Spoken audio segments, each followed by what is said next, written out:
Hey, what's up everybody? Nate here with Nate's Dryer Vent Cleaning, your certified dryer vent exhaust technician with Connor today, the original Brevard County certified dryer vent techs. We're doing an install today. Here's the current situation.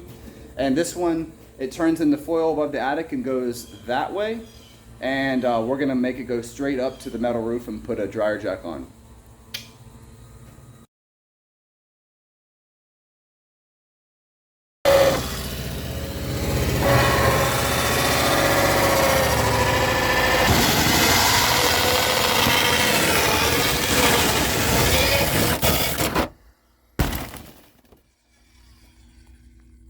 All right, heave ho, son.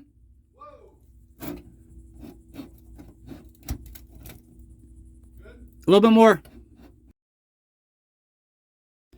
All right, just wrapped up.